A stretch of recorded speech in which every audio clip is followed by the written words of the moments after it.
Mutual ഫണ്ടുകളിൽ നിങ്ങൾ നടത്തിക്കൊണ്ടിരിക്കുന്ന SIP-കൾ അല്ലെങ്കിൽ സിസ്റ്റമാറ്റിക് ഇൻവെസ്റ്റ്മെന്റ് എപ്പോൾ പിൻവലിക്കണം, എപ്പോൾ അത് സ്റ്റോപ്പ് ചെയ്യണം എന്നുള്ളതാണ് ഈ വീഡിയോയിലൂടെ പറയുന്നത്. ഞാൻ സുബിമംഗ് എന്ന് പറഞ്ഞ യൂട്യൂബ് ചാനലിലൂടെയും സുബിമംഗ് എന്ന് പറഞ്ഞ വാട്സ്ആപ്പ് സർവീസിലൂടെയും പേഴ്സണൽ ഫിനാൻസുമായി ബന്ധപ്പെട്ട കാര്യങ്ങൾ പറഞ്ഞു തരുന്നത് ഞാൻ. സിസ്റ്റമാറ്റിക് ഇൻവെസ്റ്റ്മെന്റ് പ്ലാൻ എന്ന് പറഞ്ഞിട്ടുണ്ടെങ്കിൽ മ്യൂച്വൽ ഫണ്ടുകളിലേക്ക് തുടർച്ചയായിട്ട് ആഴ്ച തോറുമോ, ദിവസം തോറുമോ, മാസം തോറുമോ, 3 മാസം കൂടുമ്പോഴൊക്കെ ഓട്ടോമാറ്റിക് ആയിട്ട് നമ്മുടെ ബാങ്ക് അക്കൗണ്ടിൽ നിന്നും പണം മ്യൂച്വൽ ഫണ്ട് അക്കൗണ്ടിലേക്ക് എത്തിച്ചുകൊണ്ട് ഒരു ഇൻവെസ്റ്റ്മെന്റ് നടത്തുന്ന രീതിയാണ്. ഈ സിസ്റ്റമാറ്റിക് ഇൻവെസ്റ്റ്മെന്റ് വഴിയാണ് മ്യൂച്വൽ ഫണ്ടിലേക്കുള്ള ഇൻവെസ്റ്റ്മെന്റ് മെജോറിറ്റിയും വരുന്നത് എന്നുള്ളത് വളരെ പ്രധാനപ്പെട്ട ഒരു കാര്യമാണ്. SIP-കൾ വഴി ഇൻവെസ്റ്റ് ചെയ്യുന്നുള്ള ഗുണം എന്താണെന്ന് വെച്ചാൽ നമ്മൾ അറിയാതെ തന്നെ നമ്മളുടെ ഇൻവെസ്റ്റ്മെന്റ് നടന്നു പോകുന്നു എന്നുള്ളതും കൃത്യമായിട്ടുള്ള ഇടവേളകളിൽ നമ്മളുടെ ഇൻവെസ്റ്റ്മെന്റ് വളർന്നുകൊണ്ട് പോകുന്നു എന്നുള്ളതുമാണ്.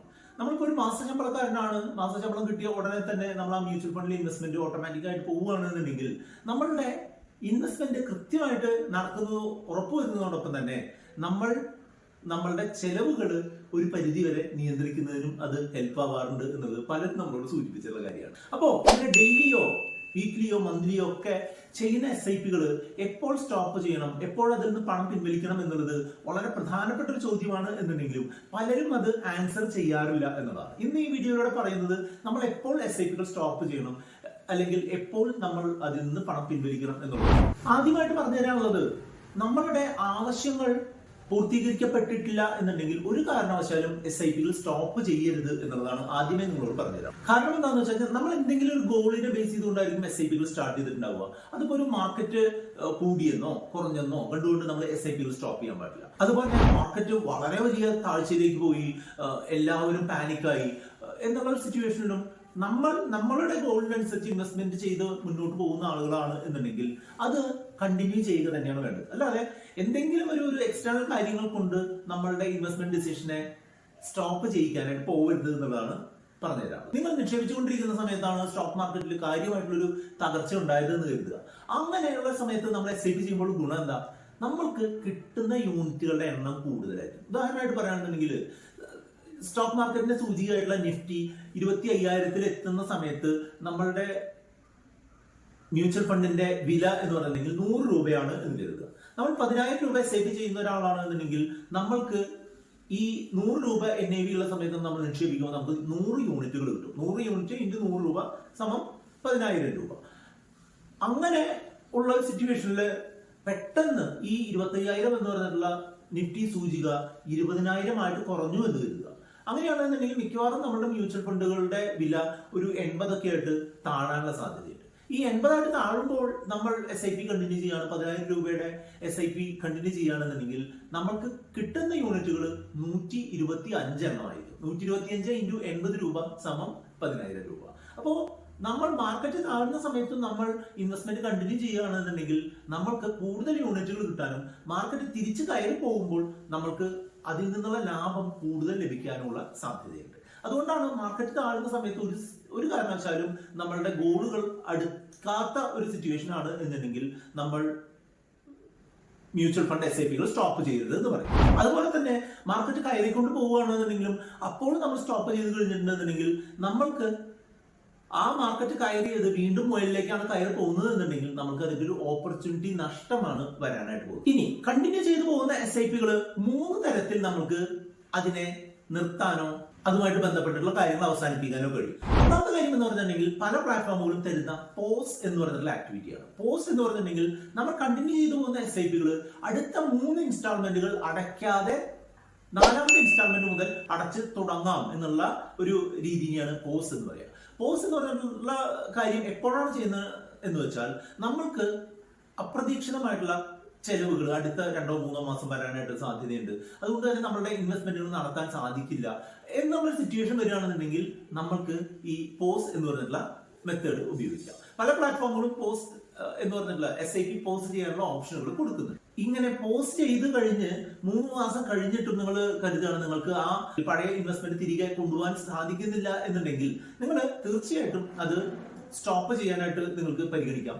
പക്ഷേ നിങ്ങൾ എപ്പോഴും ശ്രദ്ധിക്കേണ്ട ഒരു കാര്യം എന്താണെന്ന് വെച്ചാൽ നിങ്ങൾക്ക് ഇപ്പോൾ 10,000 രൂപയുടെ SIP കണ്ടിന്യൂ ചെയ്യാൻ ബുദ്ധിമുട്ടുണ്ട്. പക്ഷെ 5,000 കണ്ടിന്യൂ ചെയ്യാൻ പറ്റുകയാണെന്നുണ്ടെങ്കിൽ നിങ്ങൾക്ക് ആ SIP-യുടെ എമൗണ്ട് എഡിറ്റ് ചെയ്തുകൊണ്ട് അല്ലെങ്കിൽ ആ SIP ചേഞ്ച് ചെയ്തുകൊണ്ട് നിങ്ങൾക്ക് മുന്നോട്ട് പോകുന്നതായിരിക്കും നന്ദി. അപ്പൊ നമ്മൾ പോസ് ചെയ്യുന്ന കാര്യം പറഞ്ഞു, SIP റെഡ്യൂസ് ചെയ്യുന്ന കാര്യം പറഞ്ഞു. ഇനി സ്റ്റോപ്പ് ചെയ്യേണ്ടത് എപ്പോഴാണെന്ന് ചോദിച്ചു കഴിഞ്ഞിട്ടുണ്ടെങ്കിൽ, ഒരു മ്യൂച്വൽ ഫണ്ടിൽ നമ്മൾ ഇൻവെസ്റ്റ്മെന്റ് ചെയ്തു മുന്നോട്ട് പോകുന്ന SIP ചെയ്ത് മുന്നോട്ട് പോകുന്ന സമയത്ത് നമ്മൾ അതിന്റെ ഗോളിന് അടുത്തെത്തി. ഉദാഹരണമായിട്ട് പറയുകയാണെങ്കിൽ, നമ്മൾ റിട്ടയർമെന്റിന് വേണ്ടിയിട്ട് നിക്ഷേപിച്ചുകൊണ്ടിരിക്കുന്ന SIP എപ്പോഴാണ് സ്റ്റോപ്പ് ചെയ്യുന്നത് വെച്ചാൽ, റിട്ടയർമെന്റിന് 1-2 കൊല്ലം മുമ്പ് സ്റ്റോപ്പ് ചെയ്ത് അത് സേഫ് ആയിട്ടുള്ള ഭാഗത്തേക്ക് മാറ്റിയിടുക എന്നുള്ള രീതിക്ക് വേണ്ടിയിട്ട് ആ SIPകൾ 1-2 കൊല്ലം മുൻപ് നിങ്ങൾക്ക് സ്റ്റോപ്പ് ചെയ്യാം.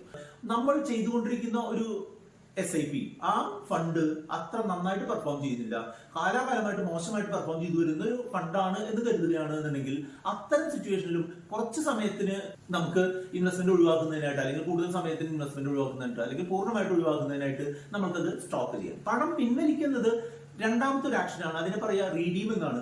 ആ റീഡീം ആക്ഷൻ ചെയ്യുന്നതിന് മുൻപായിട്ട് നമ്മൾക്ക് മോശമായിട്ട് പെർഫോം ചെയ്യുന്ന ഫണ്ടിന് ഒരു രണ്ടാമത്തെ ഒരു അവസരം കൊടുക്കണമെന്ന് അറിയുന്നതിനായിട്ട് നമ്മൾ ഈ SIPകൾ സ്റ്റോപ്പ് ചെയ്യാനും നമുക്ക് പരിഗണിക്കാം. അപ്പൊ നിങ്ങളുടെ ഒരു ഫിനാൻഷ്യൽ സ്റ്റേറ്റസ് വളരെ വലിയ രീതിയിൽ ചേഞ്ച് ആവുകയാണ്, നമുക്ക് ഒരു കാരണവശാലും നമുക്ക് ഇൻവെസ്റ്റ്മെന്റ് നടത്താൻ പറ്റാത്ത ഒരു അവസ്ഥ വരികയാണെന്നുണ്ടെങ്കിൽ നമുക്ക് സ്റ്റോപ്പ് ചെയ്യാം. അതുപോലെ നമ്മുടെ ഗോളുകൾ എത്താറായി എന്നുണ്ടെങ്കിലും നമുക്ക് സ്റ്റോപ്പ് ചെയ്യാം. അതുപോലെ നമ്മുടെ ഗോളുകളിൽ എന്തെങ്കിലും മാറ്റം വന്നു, ഉദാഹരണമായിട്ട് പറയുകയാണെന്നുണ്ടെങ്കിൽ മകന്റെയോ മകളുടെയോ വിദ്യാഭ്യാസ കാര്യത്തിനായിട്ട് നിക്ഷേപിച്ചിരിക്കുന്ന ഒരു ഫണ്ട് ഉണ്ട് എന്ന് കരുതുക. ആ ഫണ്ട് നമ്മൾ ആവശ്യം വരാത്തൊരു സിറ്റുവേഷൻ വന്നു, ഉദാഹരണമായിട്ട് പറയുകയാണെന്നുണ്ടെങ്കിൽ നമുക്ക് ആ ഗോൾ നടത്തുന്നതിനായിട്ട് കുട്ടികൾ സ്കോളർഷിപ്പ് കിട്ടി എന്നുണ്ടെങ്കിൽ നമുക്ക് ആ ഇൻവെസ്റ്റ്മെന്റ് ആവശ്യമില്ല.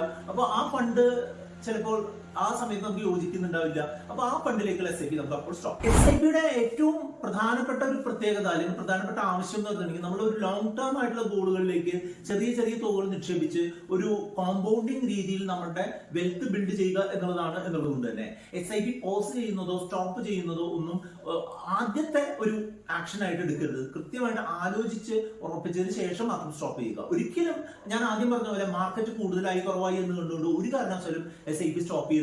അത് ഗുണത്തിനേക്കാൾ ഏറെ ദോഷം ചെയ്യും എന്നുള്ളതാണ് എന്റെ അനുഭവത്തിൽ നിന്നും നമ്മളുമായിട്ട് കോൺടാക്ട് ചെയ്യുന്ന ആളുകളുടെ അനുഭവത്തിൽ നിന്നും പറഞ്ഞു തരാനുള്ളത്. ഒരു ബോണസ് ടിപ്പായിട്ടുള്ള കാര്യം കൂടെ ഞാൻ പറഞ്ഞുതരാം. അതായത് നമ്മളൊരു SIP സ്റ്റോപ്പ് ചെയ്ത് കഴിഞ്ഞിട്ടുണ്ടെന്നുണ്ടെങ്കിൽ 15 മുതൽ 20 ദിവസം വരെ അത് ആ സ്റ്റോപ്പിംഗ് ആക്ടിവിറ്റി കംപ്ലീറ്റ് ആവുള്ളൂ. ഉദാഹരണമായിട്ട് പറയുകയാണെന്നുണ്ടെങ്കിൽ, നമ്മൾ 1-ാം തീയതി ഒരു SIP സ്റ്റോപ്പ് ചെയ്യുകയാണെന്നുണ്ടെങ്കിൽ 1-ാം തീയതിക്കും 20-ാം തീയതിക്കും ഇടയ്ക്കുള്ള SIPകൾ മിക്കവാറും എക്സിക്യൂട്ട് ആവും എന്നുള്ളതാണ് കണ്ടിട്ടുള്ളത്. അപ്പൊ 20 ദിവസത്തിന് ശേഷമുള്ള SIP ഇൻസ്റ്റാൾമെന്റുകളാണ് നമ്മുടെ അക്കൗണ്ടിൽ നിന്ന് എടുക്കാതിരിക്കുക. അതുകൊണ്ട് തന്നെ നമ്മൾ 1-ാം തീയതി സ്റ്റോപ്പ് ചെയ്താലും 20-ാം തീയതിക്ക് ഉള്ളിലുള്ള SIPകൾക്കുള്ള പണം ബാങ്ക് അക്കൗണ്ടിൽ ഇടണം. ഈ ബാങ്ക് അക്കൗണ്ടിൽ പണം ഇല്ലാതായി കഴിഞ്ഞിട്ടുണ്ടെങ്കിൽ നമ്മൾ ചെക്ക് മടങ്ങുമ്പോൾ ഉണ്ടാകുന്ന അതേ പെനാൽറ്റികൾ 200 രൂപ മുതൽ 500 രൂപ വരെയുള്ള ഫൈനുകൾ പല ബാങ്കുകളും ഈടാക്കുന്നതായിട്ട് മനസ്സിലാക്കുന്നുണ്ട്. അതുകൊണ്ട് അത്തരം ഒരു അവസ്ഥ ഒഴിവാക്കുന്നതിനായിട്ട് SIP സ്റ്റോപ്പ് ചെയ്താലും നമ്മൾ ഒരു 20 ദിവസത്തിനുള്ളിൽ വരാൻ സാധ്യതയുള്ള ഒരു SIP ഇൻസ്റ്റാൾമെന്റിന് വേണ്ടിയുള്ള പണം തീർച്ചയായിട്ടും കരുതണം. ഇത് പലർക്കും അറിയാത്ത കാര്യമാണ്. അതുകൊണ്ട് തന്നെ ബാങ്കിന് ധാരാളം ഫൈൻ ആയിട്ട് ആളുകൾ പൈസ കൊടുത്തുകൊണ്ടിരിക്കുന്ന ഒരു കാര്യമാണ്. നമ്മളുടെ ആളുകൾ ഒരിക്കലും അങ്ങനെ ചെയ്യരുത്. ഇതേപോലുള്ള ഗുണപ്രദമായിട്ടുള്ള ടിപ്പുകൾ ലഭിക്കുന്നതിനായിട്ട് നമ്മുടെ ചാനൽ ഒന്ന് സബ്സ്ക്രൈബ് ചെയ്യുക. കൂടുതലുമായിട്ട് വീഡിയോ ഒന്ന് ഷെയർ ചെയ്യാനും വീഡിയോ ലൈക്ക് ചെയ്യാനും കമന്റ് ചെയ്യാനൊക്കെ ശ്രമിക്കുക.